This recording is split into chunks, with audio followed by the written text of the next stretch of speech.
Okay, I am here with you. I'm sorry I don't have a camera. Oh, sure, that's fine. So, Paul Yoder, thanks for taking the time to speak with us. And you're a full professor of special education at Vanderbilt University in Nashville, Tennessee. So, Sure. thanks for taking the time. Sure. Great. So, we're working with students who are taking an introduction to research class, and it's wonderful reading papers about research studies and looking at different various sources on the internet, but we've found it helpful to reach out to folks and hear about their research. And we'd love to hear about a study you'd like to share about and what you think's interesting about this study. Okay. I'll tell you about a study that we just completed. Well, actually, a series of studies we just completed. Oh, great. Um, well, I'll tell you what. I'll give you a couple of different options. So, do you want Sure. a treatment study or a correlational study? Um, a treatment study would be, I think, really interesting. Okay. Within treatment study, do you want to hear about speech intelligibility outcomes? Or what area are you in? Are you in special ed or Sure. communication? Oh, yeah, I'm on the special ed side, and but focus on communication. And we actually have student or folks coding communication videos right now on the background. So that would be So great. I could focus on a challenging outcome that children with Down syndrome have, which is learning to speak. So, Great. so children with Down syndrome have trouble with spoken vocabulary, Yes. um, and that's replicated. There's a lot of findings that document that problem. So it's a worse problem than you would expect given their mental age and given their IQ. Sure. Sure. So I'll tell you about that one. I think that'll be the most interesting one. Great. Uh, Great. I can actually send you a little presentation that puts this story together while we Nice. speak. Would you like me to do that? Oh, that would be great. Sure. Okay. So what I'm going to do is I'm going to minimize this, but I'll still be able to hear you, I believe. Okay. And then I'm going to get on the internet and send. I'll eventually be asking your Oh, email sure. address again, and that will allow me to send you some slides of a presentation I just gave that puts this story together, and it'll make it easier for us to speak Oh, great. with each other because you'll be able to look at something as well as listen to what I'm saying. Okay, so Sam, this study, which you apparently haven't gotten, but just to speed us up a Great. little bit, Sure. um, is on an aspect of treatment called treatment intensity. Yes. Yes. And there's a subset of intensity variables called dose frequency. And within dose frequency, you can think about one way to manipulate dose frequency is the number of times you see the child a week. Right. That's Okay, very straightforward. Sure. and so we're just comparing a particular treatment in the communication teaching one time a week Okay. versus 5 times a week. Sure. And the session length is an hour every time we see the child. And so basically, we're comparing 1 hour a week versus 5 hours a week. Great. And the Okay. slides just came through. By the way, I have them up, and I'm on the basic goal of milieu communication teaching. Okay. So let's skip up several slides. I'm going to skip some of this background, although it might be of interest to you, um, and go to this slide 15. Okay, I'm there about the three critical concepts regarding treatment dosage. Yeah. So of these three critical attributes, we're looking at dose frequency. Okay. Yes. And then I'm going to skip to slide 17. So these are the research questions for the study I'm going to tell you about. I'm asking whether daily MCT, which stands for milieu communication teaching, led to significantly greater spoken language use compared to weekly for the same treatment. Yes. Okay. Um, I've asked, does etiology affect the growth of spoken language? That's just a replication question. You'll see it does. Down syndrome children tend to have more difficulty learning to speak. Um, there are some reasons for that I'm going to kind of cut to the chase about, that they can be boiled down to they have difficulty forming the words, um, which could be a neuromuscular problem, Mm-hmm. or they have difficulty processing the input, and that could be due to um, particularly weak verbal short-term memory or Okay. particularly slow auditory processing. Sure. Sure. So you can see that one reason why we might think that dose, well, maybe you can't see, but dose frequency could help kids with Down syndrome because it gives them more practice producing sounds that are like speech. Absolutely. Absolutely. And we see that in the form of what we call canonical syllabic communication, which are basically intentional communication acts that have these speech-like consonant-vowel combinations. Okay. So canonical syllable is a quick transition between a consonant and a vowel. Mm-hmm. And this comes from the work of Kim Aller, which is really great stuff. And when we combine that with the concept of communication, then one could think of the child's trying to talk, but we just can't understand what they're saying. Sure. Sure. That'd be one way to think about it, canonical syllabic communication. Sure. That there's markers of communication, and it might be taken as a speech approximation, but there's these patterns that it's got elements of intelligible speech. Yeah, in one sense you're right. I mean, it's speech-like in the sense that it has these consonant-vowel combinations. Sure. It's not intelligible from the perspective of being able to gloss the word. Got it. Sure. Okay, and then the receptive vocabulary growth could be enhanced by a more milieu communication teaching, in part because you're giving a lot more learning opportunities to the child, 5 times more learning opportunities. So they may miss the first 200 of those, but they may get the last 100. You understand what I'm saying? Yes, exactly. And they do in part because you're asking them to imitate models in the communication teaching, which helps the child rehearse the word in their mind, which improves their phonological recall, which is a part of something that helps verbal short-term memory recall. You got it? Got it. Okay. Makes sense. The logic is sound. More practice in this format with input and interaction, and more practice as a result of that. You're comparing if there was a treatment effect there. Got it. Good question. Yep, you got it. Okay, so in a nutshell, we're wanting to know whether this dose frequency helps spoken vocabulary diversity in kids with Down syndrome. And we think it does. And we think it might happen because of earlier in the treatment phase effects on canonical syllabic communication and receptive vocabulary growth rate. Sure. That would be shaping towards this spoken, intelligible speech outcome or spoken vocabulary outcome.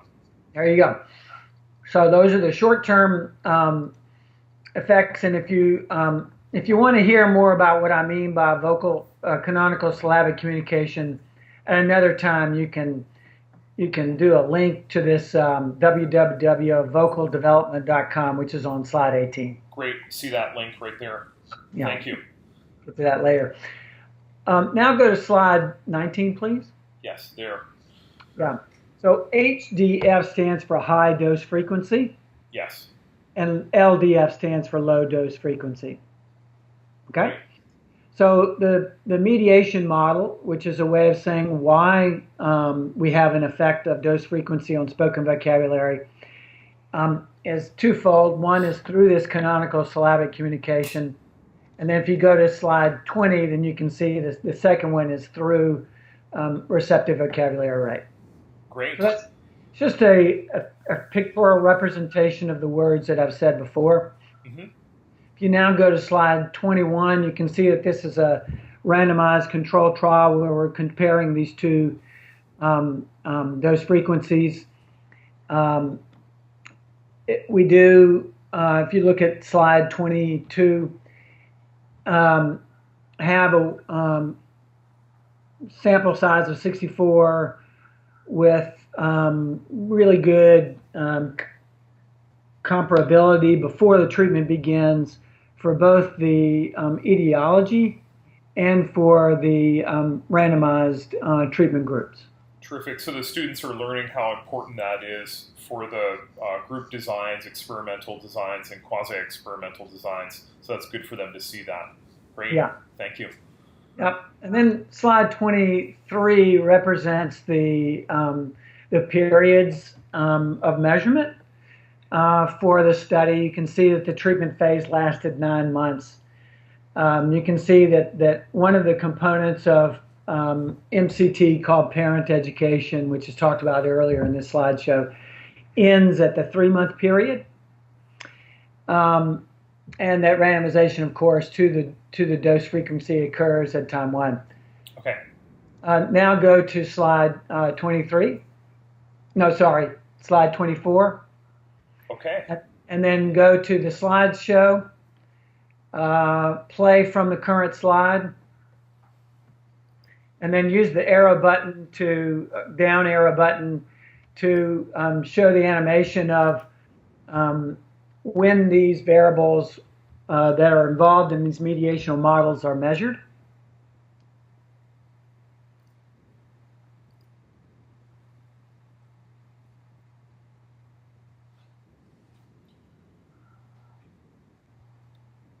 Paul, I got a little mixed up because I had to switch out of just being online with it. So I want to be on slide 24.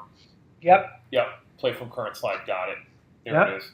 Okay, so we're stepping through. So you have the time 1 and the randomization, and then you're looking at time 4 for the outcome measure of spoken vocabulary at 9 months, and then in between, in between those two time periods, you have this time 2 probe for both the canonical syllabic communication, the receptive vocabulary. Okay. Yep, that's correct. Got it. And the reason why receptive vocabulary box is so long is because that's a growth rate.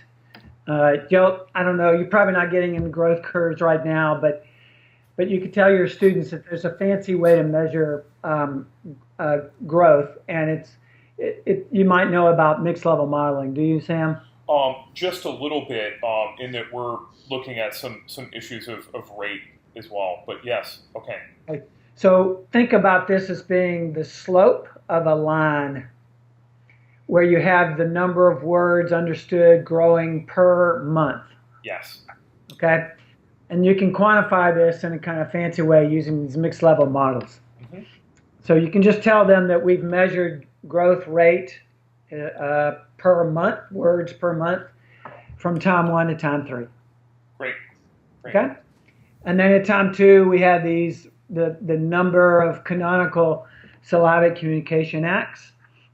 And then at time 4, we have the number of words that the parent says the kid is using at the end of the treatment phase. Okay? Yes, understood. And what I didn't tell you, but I should have, is that all these kids were pre-linguistic when they first began the study. They weren't speaking. Okay. So was there a metric on that for inclusion? Yeah. Did they have less than 5 spoken words, or was it just 0 intelligible words? Yeah, so let's go to that. So go back to slide 22. And then look at the bottom where you see number of spoken words on the MCDI. There's, you can see that there are some words there. But to be honest with you, that's low. real criteria was not words spoken according to the parent. It was what we heard. And Okay. we had three communication samples.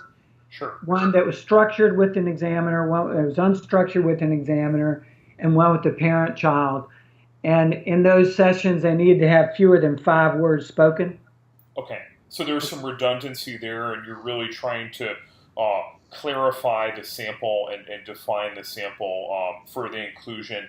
Um, got it. Got it. That's exactly right. Okay, so now I'm going to go back up to slide 25 just to reiterate what the outcome measure is. Okay. Yes. So do you want to tell your students about why people use parent report? Because because when young children come into testing environments and new environments, they don't necessarily behave with their full repertoire of communication. They're not themselves necessarily, or you can't definitely know that. Parents know their children best, and they can share kind of the best picture of their child's speech and receptive and expressive communication. Well said, Sam. And another thing you could remind your students about is that the parents are able to draw from a whole bunch of experience with the child in a bunch of contacts that Right. we just can't do in the lab. Okay. So Good. now we're going to uh, slide 26. So both the testers and the coders are blind to the group membership of the participants. Um, the targeted dose is 60 correct teaching episodes in a 60-minute session. So basically one a minute. Okay. We were able to accomplish that. We did so through a whole lot of care and training and kind of um, quality control. So with that, for the students, what you're doing is you're defining that independent variable or intervention variable, and then you're doing a treatment fidelity check to make sure that it was what you said it was going to be. That's Got it. exactly right, Sam. Okay. And the way we do this is we uh, videotape a session and then code it in great detail Yes. twice a month. And then we take the average of those estimates. And then that is what we call our dose, or the average number of correct teaching episodes per minute. Okay. Okay? Yes. Treatment duration, as I said, is 9 months, and 98% of the sessions were attended to, Great. which is, that's really great, because then what you can do is to have really good really good confidence that you've manipulated dose frequency as you hoped. And as you see, dose frequency was 4.9 times more frequent than in the high dose than the low dose. That's great. I'm happy about that. That was the comparison of the 1 day versus the 5 days. Yes. Yeah, that's right. Okay, Terrific. So that's good. That for the students, I think sometimes hearing that talked out rather than just reading about the intervention variables and studying what independent and dependent variables are, seeing how it's you say what it is, but then you have to prove to some degree or have some checks to show that's accurate, that you're not just saying it, but then it might have drifted from what you had intended. So that's great to have visualized. Thanks for sharing that. Yeah, you're welcome. Let's skip for your students the growth modeling and stuff like that. Are you teaching undergraduates or graduates? These are brand new master's students, so they're not necessarily studying for a research degree. A lot of them are focused clinically, and but a few of them are hoping to do some Ph.D. work. Yeah, so I'm going to skip some of this statistical detail, Great. but will indicate that we don't have a dose frequency effect regardless of etiology. So when we look at a larger sample of children with intellectual disabilities, that includes both children with intellectual disabilities for mixed etiology with the Down syndrome kids, and don't consider etiology at all, then we don't get a main effect for dose frequency. Okay. And that's kind of interesting. And there's some reasons for that have to do with why it's difficult for kids with Down syndrome. So one way to say it is, just for your master's students, yes, is that more is not always better. Sometimes once a week, an hour a week is enough. And so you would only see it being better for kids who need it, if you will, for kids who really have a hard time with this dependent variable. And sure.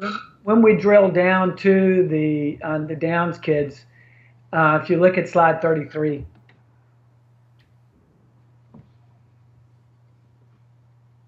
you'll see that there is a replication. This is like the 5th replication of this difficulty that kids with Down syndrome have in learning to speak. Much slower rate of words used as a function of etiology, which is just a way of saying it's hard for them. Mm-hmm.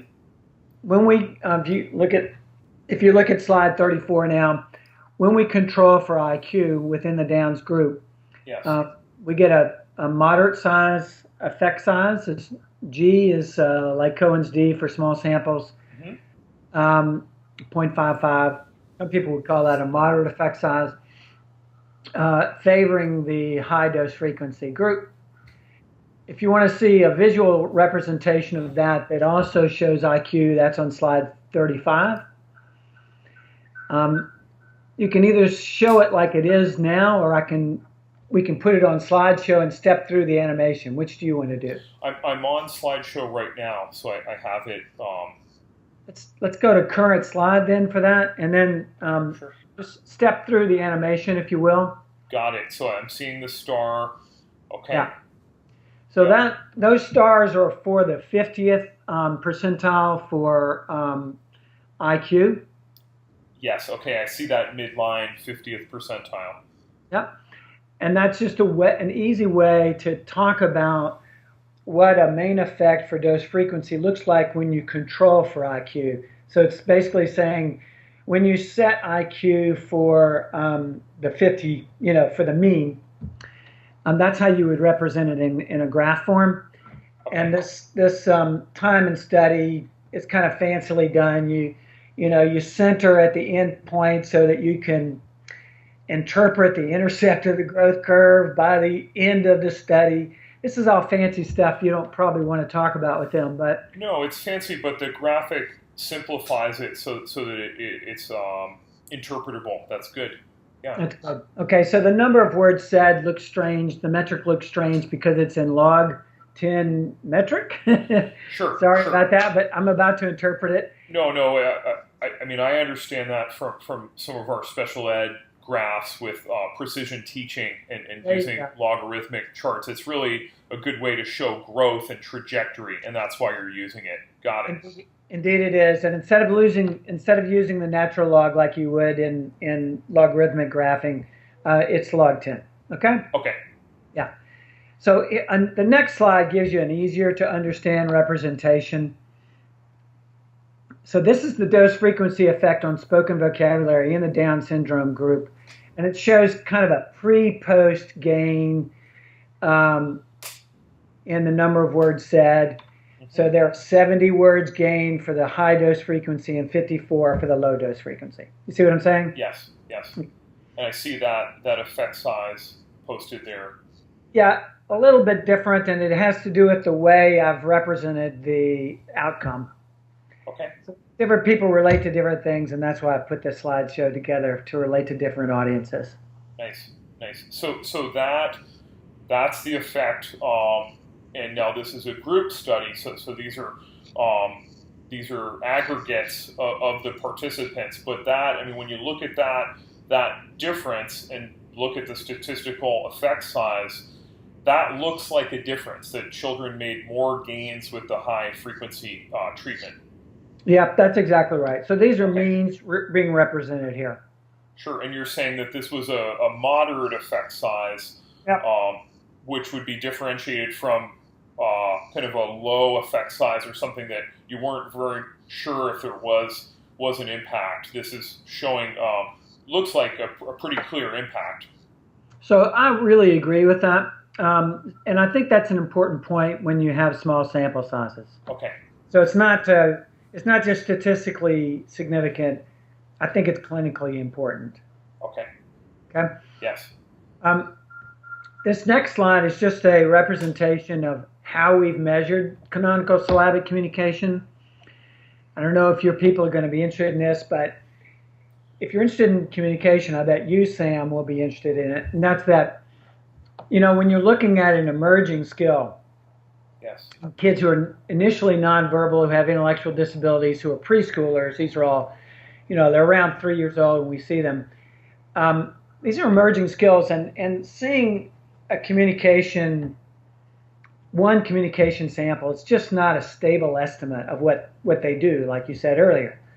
So I've assessed this in 3 communication samples and then coded them in detail with the indication there, 5-second interval behavior sampling, indicated whether they have communication act in that interval, 5-second interval, and then classified whether there's a canonical syllable in that communication act, and then the variable or the metric is the proportion of communication acts, or you could say the proportion of intervals in which there's a communication act and a canonical syllable aggregated across the 3 communication samples.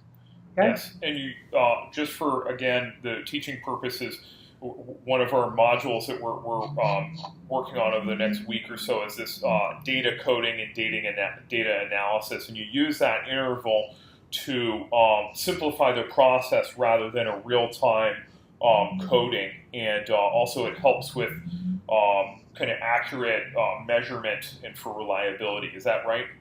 Absolutely right, Sam. Okay, great. You hit it right on the nose. A 5-second interval is very short as interval coding goes. Right. And one ends up having less error by using short intervals as opposed to longer intervals. Yes. So it's more accurate representation of the session, but still gets some of these benefits of an interval system. Okay, got There it. you go. Yep. The next slide is the main effect of dose frequency on canonical syllabic communication after 3 months of treatment. It shows that Yes. there's a 42% of the communication acts at time 2 or 3 months after MCT in the high dose frequency compared to 25%.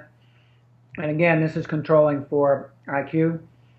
Mm-hmm. So now I'm going to this way of representing the data into bar graphs. In a sense, I've tried to say, yeah, we analyzed this using growth curves when we could. And now I'm going to be showing you for the rest of the time bar graphs. Okay. And then you're reporting that effect size with the Cohen's D, and that's the 0.77. Has that jumped up to a beyond the moderate to a high effect? So people differ on this, and in reality, because there hasn't been work done on canonical syllabic communication in kids. So it's relative to the whatever variable you're studying. Okay. And population, that's correct. And population, okay. So I'm real excited about these findings. This is very nice, kind of what we call a proximal outcome.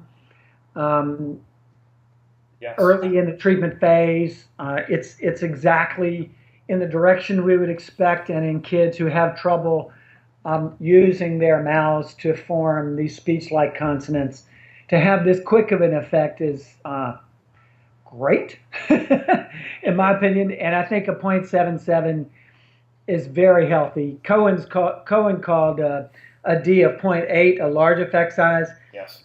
He was very cautious about, saying, yeah, well, I'll give you a rule of thumb if you make me, but it's really relative to the outcome in the population. And then, Paul, to fill Yeah, in the context of this, it's also because you've connected this very carefully. Like this is a very high quality study to theoretical underpinnings, right? That it's your that practicing these speech-like vocalizations is a good step towards intelligible speech. So indeed. it's not just like you found this variable and you're saying, hey, we've increased this. You know that this is an important step along the progression. So that's really neat to see. Oh, absolutely. So there's in the next slide, you'll see that there is a link of canonical syllabic communication with later spoken vocabulary. That's the B path there. Yes. And that B path is significant above and beyond the what we call the C prime path or the dose frequency. I'd like you to step through this using oh, you can't. Sorry. Okay, so I'm going to have to talk you through. The contemporary mediation models, which is a way that we say how a treatment works, or you could say what are the early effects of treatment that are responsible for the later effects of treatment, which is what we're doing here. Sure, sure. So it's what's changing in the child or the parent or whoever's working with the child as you get started and what's kind of going to result in the ultimate impact you're seeking. Got it. That's exactly right, Sam. So you're using some good distinctions. This within the child idea, some people call that a mechanism. It's not a good term from my perspective, but it's worth distinguishing active ingredients which are outside of the child Sure. and inside the child. That's a good distinction. And this kind of mediator is within the child. Great. Okay? Great. So that's a significant indirective path. We know it's significant by multiplying the A times the B path and then computing a confidence interval around it. And in this case, it doesn't include 0. And now we're going to go to the second mediation model. The next slide talks about how we quantified receptive language growth. Okay. It's kind of fancy, so we're going to skip over that, and then we're going to go right to the more interpretable graphs for your master's students, which is the main effect size of dose frequency on the increase in number of parent-reported words the child understands. Okay. So this is an increase after 6 months of 86 in the high dose frequency versus 46. And again, this is earlier in the treatment phase. Remembering the treatment phase lasted 9 months. Again, it controls for IQ. And again, the D is 0.76. Nice, healthy, I think clinically important effect size. Wow. So Paul, I think this really shows the power of experimental research in that, you have this note here that this is IQ controlled, and that going in, you have these very well controlled 2 groups that you've randomly split into this high treatment and high density treatment and low density treatment. And so that accounts for a lot of threats to validity, right? So Oh, absolutely. This history or maturation, these history and maturation effects are defended against because you're talking about, for all intents and purposes, similar types of kids in each group. And you've measured carefully and shown these differences in the groups, but you didn't cherry pick the groups. That was a random assignment into the groups. Absolutely. And with that first table you showed, they were equivalent at the start. Or you found, or were they matched, or was it? They're randomly assigned. They're randomly assigned. Okay. And the groups, the etiology groups, what we'll call the intact, or some people call them, well, let's just call them intact groups, because you can't randomly assign a Down syndrome and non-Down syndrome. Right. They happen to be non-significantly different in IQ, mental age, initial vocabulary, and chronological age. Okay. Great. Which are all 4 important variables because they theoretically and some samples do statistically co-vary with spoken vocabulary. You Okay. understand? Yes, yes, that makes sense. Yeah. So that's a good thing. And the points you're making are really important to make to students. So random assignment is our best game in town when we're talking about these kinds of studies where you're comparing treatments and you're looking at outcomes that are not readily reversible, and you want them to be maintained and highly generalized. You're not looking at something you expect to go away as soon as you let go of the treatment. You see what I'm saying? Sure, Yeah. sure. Yeah. The Okay, so students the have next, learned about single subject designs, and at certain times, ethically, you can do a withdrawal or a reversal design. But these types of things, they don't lend themselves to that, ethically or just practically speaking. I really agree with your point. And I'm not against single subject design. I use them myself. It just has to do with this research question. Yes. Oh, good, good. Yeah. So the next slide, you'll see the second mediational model, and there are some. For some reason, the first one didn't. The animation wasn't working. It is working on this one. So go ahead and step through the animation. Yes. You'll see the animation is also showing us that we have a good, strong indirect effect here. So the dose frequency effect on spoken vocabulary is also mediated through growth rate of receptive vocabulary. This is fascinating. I'm geeking out on this right now. This is really neat to see. Thank you. Okay, so the next slide will kind of summarize what the mediation models talk about.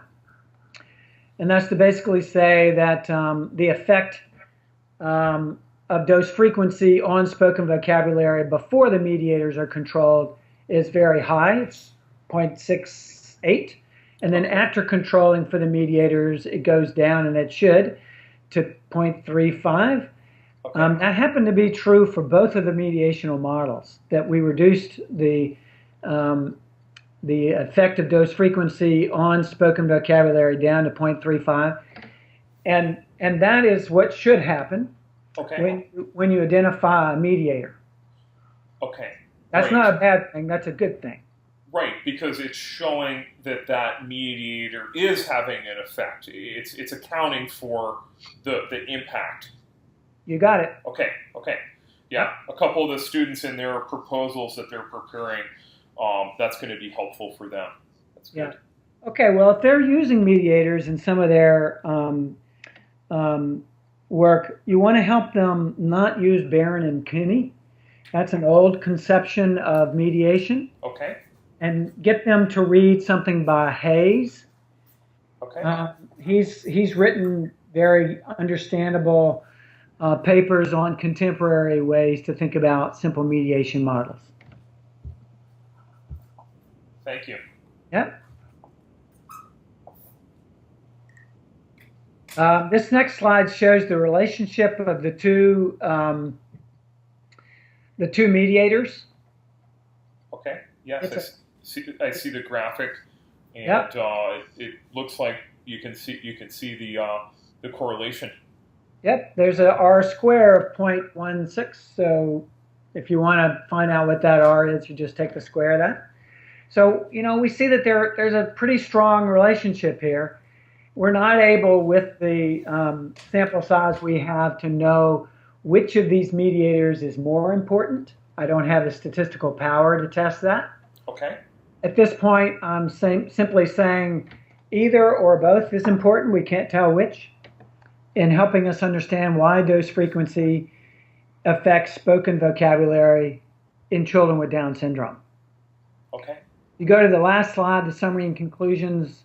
I basically tried to summarize that in words and say that 5 hours of MCT has more effect on spoken vocabulary in children with Down syndrome because it helps children shift to speech-like non-word vocalizations when they communicate and to understand words earlier in the treatment phase, which in turn provides motor and knowledge basis for spoken language use. Okay. So with that summary and conclusion, you've really connected the outcome to the theoretical background and provided a framework for some additional study, but also just implications for practice. Okay. Indeed. The last slide gives you references. The reference at the bottom has just been accepted. It will be out pretty soon. I just signed the copyright for it. Okay, terrific. So why dose frequency affects spoken vocabulary in preschoolers with Down syndrome? Yeah, so it was accepted in American Journal of Intellectual Developmental Disabilities. Okay, terrific. So high quality journal. This is some really high quality research. This is fantastic to have enlightened for us. This is really great, Paul. Thanks for taking so much time. This is just fantastic to see how much work went into this. I mean, just when you talked about all that coding and data collection and the statistical analysis and the forethought that had to go into preparing this project, along with, I imagine, this was a funded project. Yeah, it is from NIDCD. Okay, so it's from the NIH, National Institutes of Deafness and Communication and Other Disabilities. So this is with one of our other researchers we spoke with when we asked, what's the most important thing for clinicians to understand about research? He said, to understand that this is across time and that any given study is kind of pulling out from an overall research agenda and is kind of reporting where they're at with that piece. And we see that with this study as well. Yeah, you're exactly right about that. And I think the slideshow will give them a sense of a program of research on this particular treatment model. That's terrific. I've checked out a couple of the papers about treatment intensity, and I find it very interesting with my work, and I think it's very relevant for clinical recommendations for these early childhood and early intervention special educators, but also for how they are going to help lead related services. So this is really good practically and clinically for them to know about, but from this research perspective that we're taking, this is just invaluable. So thank you so much. This Sure. is great. One more thing I'll say, Sam, and that's at the last slide. I have some hidden slides here. Oh, nice. The last slide is about this clinical significance issue. Yes, okay, clinical significance, okay. We have found this issue to be the hardest to get agreement on among our research lab and journal editors. Okay. I've given this Kasdan 99 paper to talk about his take on clinical significance. I think he had the most intelligent thing to say about it, and that's that clinical significance of change must be evaluated in light of the severity of disabilities that participants experience. Yes. And these children with Down syndrome has severe spoken vocabulary disability is an important thing to keep in mind. Okay, so that what this sets up is at a policy level, whether it be local educational agencies or state or other levels of policy, is that we need to make a decision of how much service is going to be funded. And you're saying that Kasdan said, well, you really need to think about these people and how their disability impacts their life and their experience. And you're saying that these children with Down syndrome have a severe spoken vocabulary disability. This is an important thing in life for your ability to connect socially and academically. That my students in my reading and writing across the continuum class, we were presenting a lot of information to them, and we asked them for some synthesis on it, and they said that they were seeing that speech and communication plays such an important role in academic success and inclusion in school. So this is really helpful to see that this research, and we do this for a reason to try to show the direction to go for the field and for down to the decisions we make in an individual IFSP meeting or IEP meeting. So that's really helpful to see. Yeah, I really agree with all your points, Sam. Thanks. This is we're experiencing this here in Oregon, where I'm new here, just came from Massachusetts and Pennsylvania, and then a stop in Florida, and I've had a pretty good sampling of what services are provided for these children with disabilities at NEI and early childhood preschool. And it's tough when you see less services provided. And so it's important to have this dialogue and really consider carefully, can we make a difference with providing more service? That's good.